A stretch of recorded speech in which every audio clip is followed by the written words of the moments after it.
Isparta'da çekilen bu fotoğraf yangın karşısında acıyı ve umudu bir arada yansıtıyor. Alevlerin etkisindeki köylerde çocuklar ve yaşlılar mücadeleyi uzaktan takip ediyor. Babaanne ile torunu omuz omuza sütçülerde yükselen alevleri bu şekilde izledi. Türkiye'nin orman yangınlarına karşı seferberliği devam ediyor. Bir saniyede yandı her yer. Olaylar bu. Yangının devam ettiği noktalardan birisi de Isparta Sütçüler.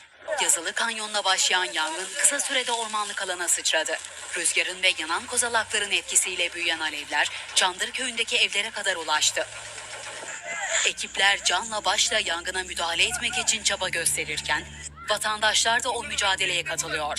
Halk yanan kozalakların sıçradığı noktalara koşuyor. Hortumlarla yanmaya başlayan alanlara müdahale ediliyor.